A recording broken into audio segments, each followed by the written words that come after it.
Welcome, everyone. My name is Jacob. Thank you for joining me. This is Hunt Detail, and today I'm going to talk about the hunt, the shot, and the recovery of a buck that I killed last week.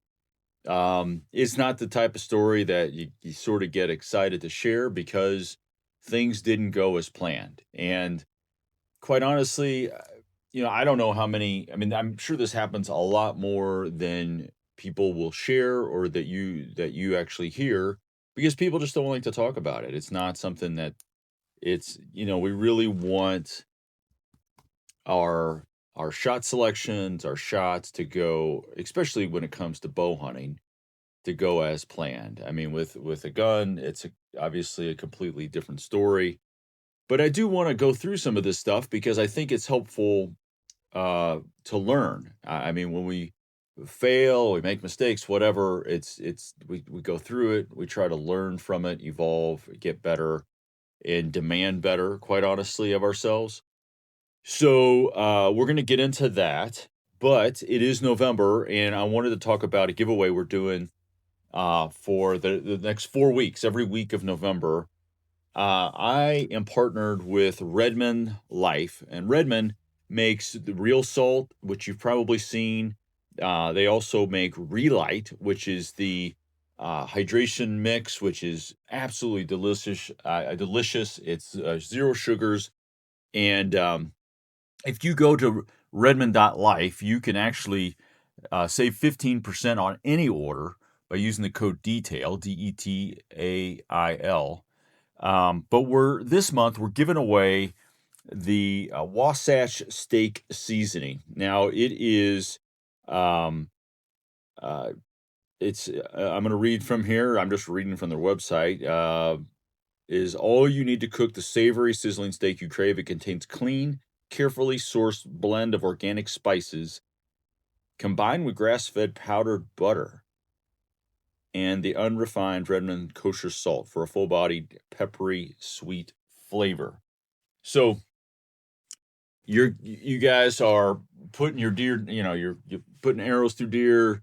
You're going to harvest your buck sometime this month or a couple does. You're going to want to cook some backstrap or some tenderloins, and you're going to want some of the Wasatch steak seasoning. Now, on the website, it's $13.49. Of course, you can save 15%, but go to Instagram, find Hunt Detail, find me there on Instagram, and message me the code DETAIL. That's all you have to do to be entered. And if you don't get drawn for the steak seasoning, you're going to get something from me. Those of you all that were around for the giveaway in July, everybody got something. And so all I ask is you just message me the word DETAIL on Instagram and you're entered. And I'm going to give away one of these Wasatch Steak Seasoning containers. It's, $14 plus value. I'll drop it in the mail for you in December, and you'll have it for next time you grill out some steak. And so that's really a thank you to you all for your support and coming to this new feed that we started a few weeks ago. And also a thank you to, Redmond Life. They also, believe it or not, make Trophy Rock products. And if you go to, I think it's called Redmond.hunt or Redmond Hunt, or if you just Google Trophy Rock and you'll find their website, you can save 15% there using the code DETAIL. And I would recommend like the condensed liquid Trophy Rock. That way shipping's not gonna cost you an arm and a leg. And what you do is you put that on top of the actual rock that you buy at the store, or the crushed salt that they also sell, or the crushed mineral, which um, and you can save 15% there. And then lastly, if you go to rawrev.com, Raw Rev makes these awesome protein bars, very low sugar, very high protein. You can save 20% on your first order using the code DETAIL. So enough of that. Thank you all again for your support. If while you're at it, give this podcast a 5-star on iTunes or Spotify or wherever you're listening at. Really appreciate your support there. So, we're in the midst of the best time of the year, and, at least as it relates to whitetail, this is the best time, and I've been out a lot. I've been going a lot of different places, bouncing morning to afternoon from state to state to state, and I just really am trying to find where I feel like things are getting fired up. I think that's really one of the keys as we hunt this rut is, I keep seeing like posts on, Facebook groups where like, hey, what's the rut looking like in such and such area? And they're like, so, some people are saying, oh, it's not, nothing's really going on, that sort of thing. And my gut tells me that really there's a lot going on. It's just not where maybe the rut happened last year or 2 years ago or wherever. And I think it's just a function of the rut is happening where it's going to happen. And I've even seen it myself where I've been hunting some spots that last year at this time were really hot and they're not so hot. And I think maybe pressure's different, food sources are different, the does are preferring a different area. There's a lot of things that change and evolve. And so don't be discouraged by lack of success at this time. What I would say is just hike your butt off, especially if you're on public land, and try to find the hot sign. I mean, right now I still think scrapes are still key. I think obviously that's going to evolve as we get later on into the month where it's not, the scrapes aren't really going to be hit. It's really more, they may still be seeking, or it may get down to that lockdown phase. But I would say sign is king. If you bump does, or a buck, I still wouldn't worry about it because I think that that the, the deer know where most of the deer are and where to be and where to go. And I think as long as you put yourself somewhere in that path, you're going to be just fine. But so I have several tags, and my goal is to fill them all. And that's why I've been bouncing state to state to state for different types of hunts to, again, to try to pinpoint where the best action is. And obviously I have cameras out and that sort of thing, but last week I have access to a very small piece of private, and it's these are big, I would say 10 plus acre chunks of land. Maybe, maybe a little bit smaller than that, but generally like 10 plus acres chunks of land. And it just so happens that this piece, and all of them have some level of terrain and woods and cover. And, these are like farms and homes or both, it's not private. I mean, it's not public land, and it's not a neighborhood, but you've seen it out in the country where you have big homes, big chunks of land, um, and lots of, maybe lakes, ponds, creeks, you name it. And so this time of year, this particular location becomes a really strong rut funnel where the deer that cover this area, and there really aren't any bucks that live in this particular postage stamp of a spot. I mean, they're not really living here um, during the course of the year. There are obviously there are doe groups, but I have honestly hadn't seen many does in this location, at least based on trail cam data. And so, I wasn't sure what it was going to be like, but because it's a rut funnel, there are a wide variety of bucks that do show up and they do cruise this area. And over the years, I've started to understand it better and more, and it makes for a really good hunt and this time of year. But again, September, October, it's sort of a ghost town for the most part, unless the does decide to sort of go through that sort of thing. But I set up last week early morning, and honestly, I hadn't really had many pictures of any bucks coming through. And I think my cameras weren't set up great. I had changed them from previous years, and I think honestly that was on me.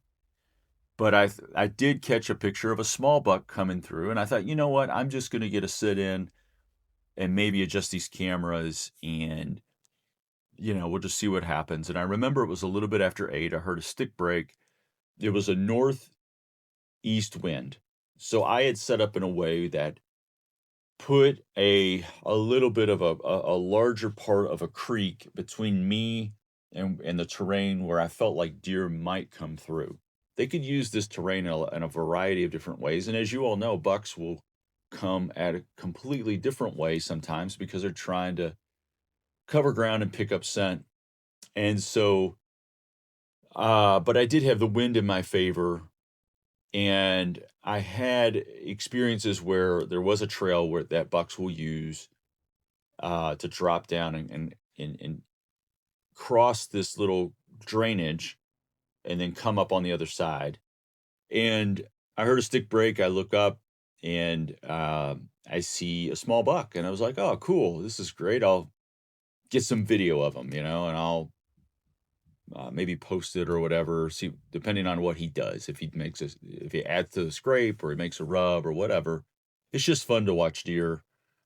Well, what I didn't know was that he was running in tandem with another buck, a larger buck, the buck I ultimately shot. And while the smaller buck was probably 35 yards away, maybe 30 yards, this other buck was closer to me and ended up being around 15, 16 yards.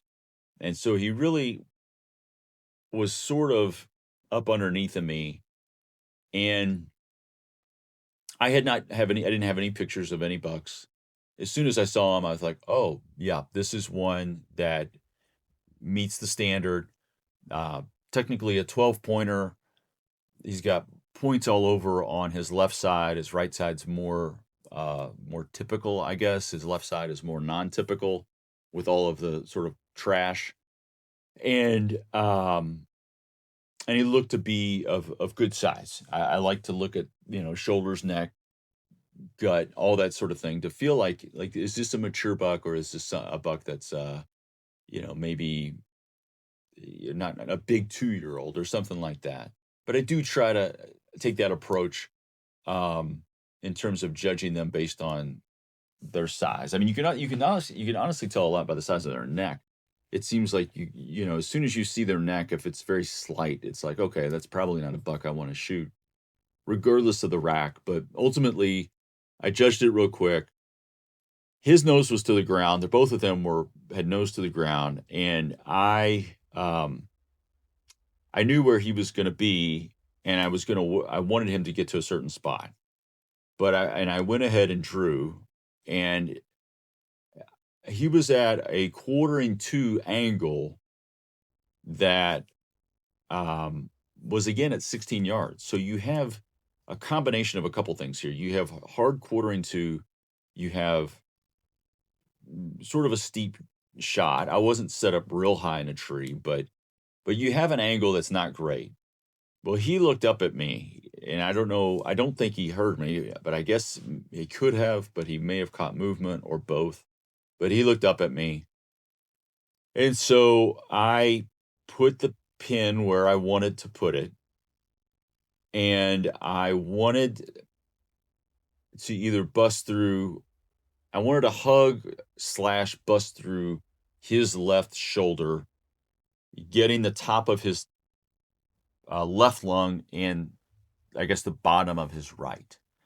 I mean, that was really the approach. I felt good. I shot, and I could tell immediately that the shot was back. And I can only assume that I hit a limb. I didn't go back to reanalyze it, but I can only assume that I hit a limb, maybe a small limb. I don't know. My bow is on. I've tested it afterwards. Even out to 40, 50 yards, it's on. But certainly at 20, and I knew that it might be. Honestly, I felt like it might be a high shot because of him being close and the potential for him to drop. But none of that happened. He didn't drop, but the arrow deflected in a way that caught his. I could tell immediately, and the lighted knock didn't really light up until afterwards, but I knew it was back. He took off running, and the other buck, of course, took off running. And then I listened just in case, could he crash? Could I hear something? And so I give it 30 minutes and I start to climb down, and I can see there's a deer standing maybe 70 yards away. And so I get back up, and I have these tiny, tiny binoculars that are like fit in the palm of your hand, that I keep them in my saddle. And they've been fantastic for just these particular occasions, or even looking at my arrow from the stand. I can maybe see it, make out blood, that sort of thing. And so I could see that my buck was standing about 80 plus yards away from me. He was facing away, and he just stood there. And he was stood there, not moving at all. And so that really he wasn't hunched over, but that confirmed for me that it was in fact a crap shot. And I mean, I'll be honest with you, I don't even like talking about this right now, because it's embarrassing and it's disappointing. But so I waited an hour. And actually, I don't think I think I was gonna try to get down. Honestly, I think I waited a full 2 hours. I know I got down after 2 hours after the shot. I did make that movement about 30 minutes after the shot because I wanted to see what was on the ground, and that's where I saw the deer's body. So I waited a full, I guess, hour and a half after the initial get down attempt. So I was 2 hours, and he was still standing in that spot. Eventually, he did move off, and maybe that's when I tried to get down a second time. But ultimately, after 2 hours, I got down, and this was probably about 10:15 or something like that. The shot was like a few minutes after 8, and I knew a couple of things. I knew it was a bad shot. I knew that I was going to have to come back. And so the direction that he went was similar to the direction that I had to exit the area, but it wasn't incredibly close. And at that point, when I got down, I didn't see him where I thought I would see him.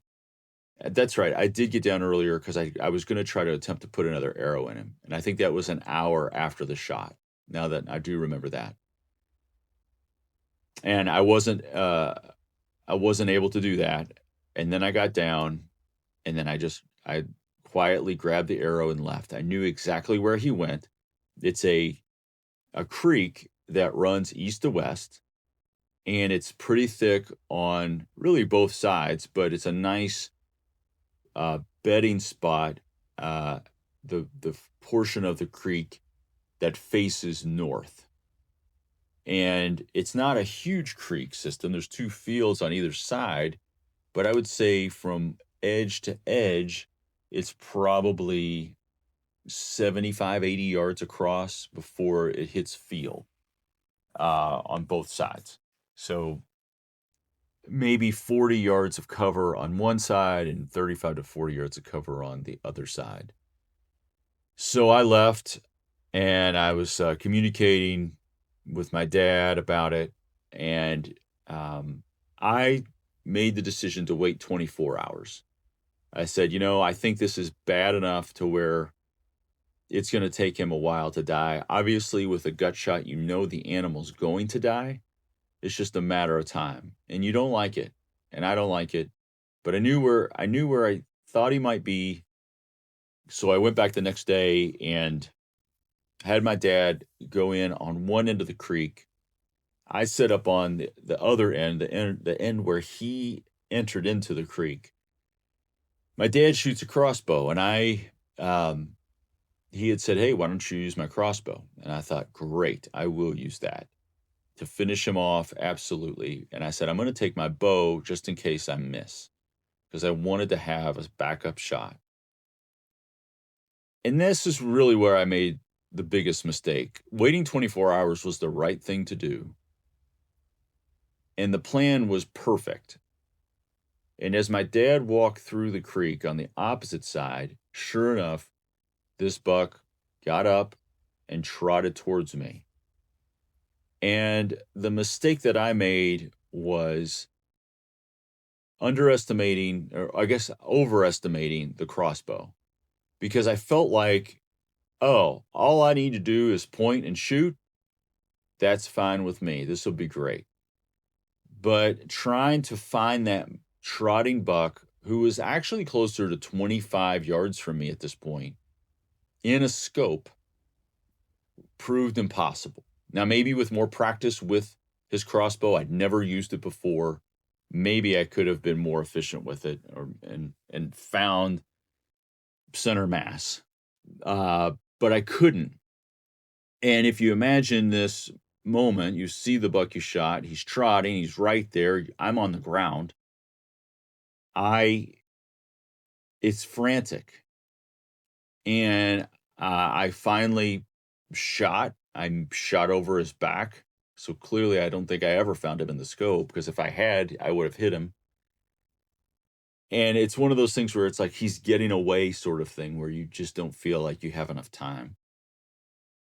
Now, that was my mistake. And then I had my bow, but at this point, by the time I shot and missed and he was trotting, he was already, I don't know, 75, 80 yards away, entering a new area of brush. To knock an arrow, to fling it, I mean, it would have been pure luck if I'd have hit him. And so that was a huge mistake, a giant mistake. If I had to do it over, if I had, if a crossbow was open sights, no problem, but it was a scope. If I had had my bow with an arrow and just ready and had the crossbow as a backup, that's the way I should have played it. And that's where I really screwed up, because if I have the bow, it's a 20-yard shot, 25, 30 yards even, of a deer trotting. I'm pretty sure. And at one point he was coming head on, like it would have been a frontal, which I'm perfectly comfortable with. Then I likely would have got an extra arrow in him, something that would have maybe put him down, but not out. And then I could have finished him off with a follow-up shot, or even the crossbow. Let's say I miss with the bow. I have the crossbow. I know it shoots well out to 60 yards or whatever. I probably could have. Maybe I wouldn't have. Maybe it would have been that would have been a disaster too. But looking back in hindsight, when you have a moving animal that's that close, clearly having something with a scope is not great. And especially something that you're not experienced with. And once I shot with the crossbow, I didn't quite fully understand how to reload it. I don't know. I mean, reloading a crossbow sometimes, like just what I've learned recently after that experience, is almost like reloading a muzzleloader. Like you've got to reset things, you got to crank it back, you have to put the arrow in, and you have to do it in such a, it's in such a quick time frame that I don't know if I would have been able to get a second crossbow shot off regardless. But ultimately that was a huge mistake. And it was one of those things where you feel like, why can't I get that over? Why can't I get a do-over for that? A lot of times when we go hunting, we have to make these split-second decisions within split seconds. But I would say multiple of decisions in split seconds, not just one. And sometimes it goes our way and sometimes it doesn't. And that was one of those where I wish I would have thought about it and visualized it more. Like, what's going to happen? What's it going to look like? Okay, I'm standing here.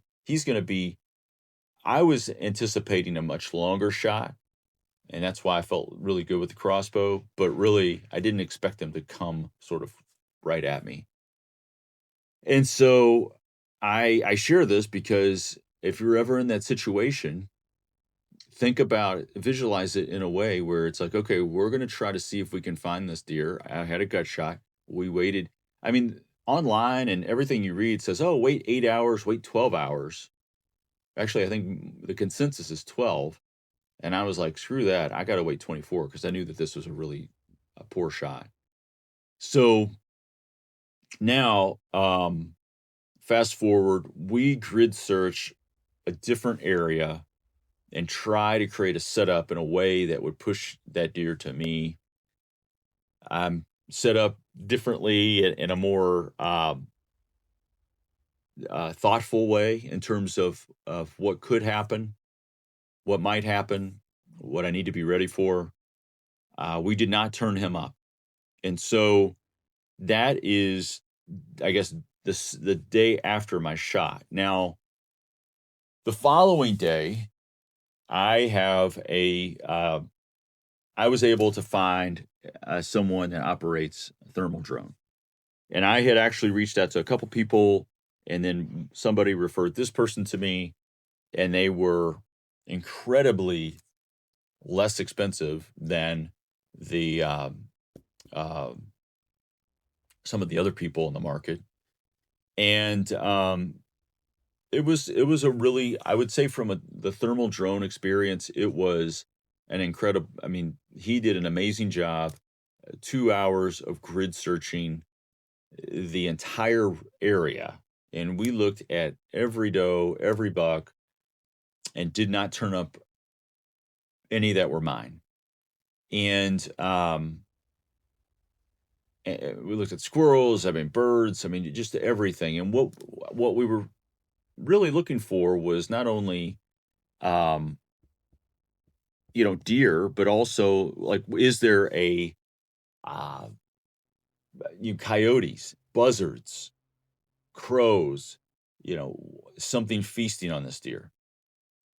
And so we didn't turn up any of that either. There were some scenarios where we would find deer that were not, we weren't able to identify. And what I wish I had done was had him mark those deer, because, it might have been like two or three deer bedded close to each other. And the assumption was like, well, they're probably does, or two deer bedded close together, probably does. Um, but I would say for most, I mean, that was probably, out of all the deer that we looked at, that was probably like 4 or 5 deer across that area out of, I mean, just oodles and oodles of them. So, and it might even have been less than that. And I wish I would have had him mark those so I could work towards them in a way to see if, with my own two eyes, if that was uh, my buck. But we didn't. After 2 hours, to his credit, I mean, I think he used every battery he had, which was, I think, 3 or 4 batteries worth of flying, looking at every possible area that he could have gone and beyond. And so that was a great experience. And I just want to say I highly recommend it if you have a situation like this. Now, I think the problem was that I think that the coyotes got to that buck the evening that second evening. After after we bumped him again, I think when I found him, he was cleaned out, picked clean. I mean, there was, I mean, you can see it on the Instagram page or Instagram feed. You can see the picture of him. I mean, it's just hide and bone. I mean, there was nothing left of him. So when a deer dies, and we'll just use EHD as an example, and this is coming from the drone person that I hired, he said that you can still pick up a heat signature 48 hours later, or maybe even longer than that. Um, dead deer are still going to have some level of body heat coming off of them. And, um, and that makes sense. I mean, that absolutely makes sense. And I think even if a deer was being picked apart by buzzards or coyotes or whatever, there's still going to be some level of heat coming out of that animal, whether it's from the head or the chest cavity or the hind legs or whatever. But I think that this deer was picked so clean, and maybe that's why we were never able to find him. I uh, was really frustrated. I was concerned about, I kept, what I decided to do was to give it a little bit of a break. I came back and would sort of look over the area. Um, and then when I finally went in with boots on the ground is when I found him, and he really wasn't hard to find, and it was really close to where I had theorized that he had went. Um, and I found a bunch of hair, and then I found a bunch of more hair, and then I found a leg, and I was like, okay, well, I know he's here somewhere because it was it was relatively fresh. And that's when I found the carcass and everything, and that's my tag. I mean, I filled my tag for that particular state, and called that in, and and that's that. Now I have other tags for other states, and I'm going to continue to hunt those states. And in this particular state, I'm going to, hopefully take some does to get some deer meat, that sort of thing. But um, all in all, I share that because, it's an ugly experience. It's not what you want. And I think going forward, I just have to do a better job of really, I think, slowing down. If I were to play that scenario back, y- maybe I don't draw. Maybe I just wait for him to get a little bit further beyond me. Um, I always like to draw in advance of when okay, like, okay, here's the shot. The shot's going to happen here. I'm going to go ahead and draw. I didn't expect him to catch me. Had I waited, I might have still got busted, but I have to make sure it's a double lung. And obviously, a quartering away shot would have made that a significantly better story than the quartering two. Trying to bust through that shoulder or hug the shoulder is just not the way you want to go. I mean, there's obviously folks that have done it, will do it, can do it. It's just not for me. And personally, I've just got to hold myself to that standard that, hey, double lung. Last year, I had a great double lung shot on a buck that came into my grunt. Uh, had pre-ranged the spot. I've talked about it on the podcast, and that was a great experience. I mean, shot right through him. He went 40 yards, blood everywhere, and it was a humane kill. But in this case, I either trusted myself too much or trusted my equipment too much, or both. And obviously, the whole crossbow setup, the plan was solid. It's just the execution on my part wasn't. So ultimately, that chapter is closed. My hope is that in the coming weeks, I'll have other stories that are much better, much cleaner. Maybe some lessons on what I did right and how you may want to what I saw from an observation standpoint, that sort of thing. But again, it's just, I hope you can take some lessons from this. That's really the point of this entire podcast, the entire point of the Hunt Detail YouTube, is that we're just trying to get, it's those details that matter. And when the times that we forget about those details is the time when mistakes happen or we mess up a hunt or blow a hunt. So ultimately, I want to wish you the best of luck this week and next. Let me know how your season's going. Feel free to message me on Instagram, and also don't forget, enter yourself into the contest. Just message me the word detail, and you're in, and you'll be in for every week of the 4 weeks of November once you send that message to me on Instagram at Hunt Detail. Thank you as always for your support and your time, and we'll talk again next week.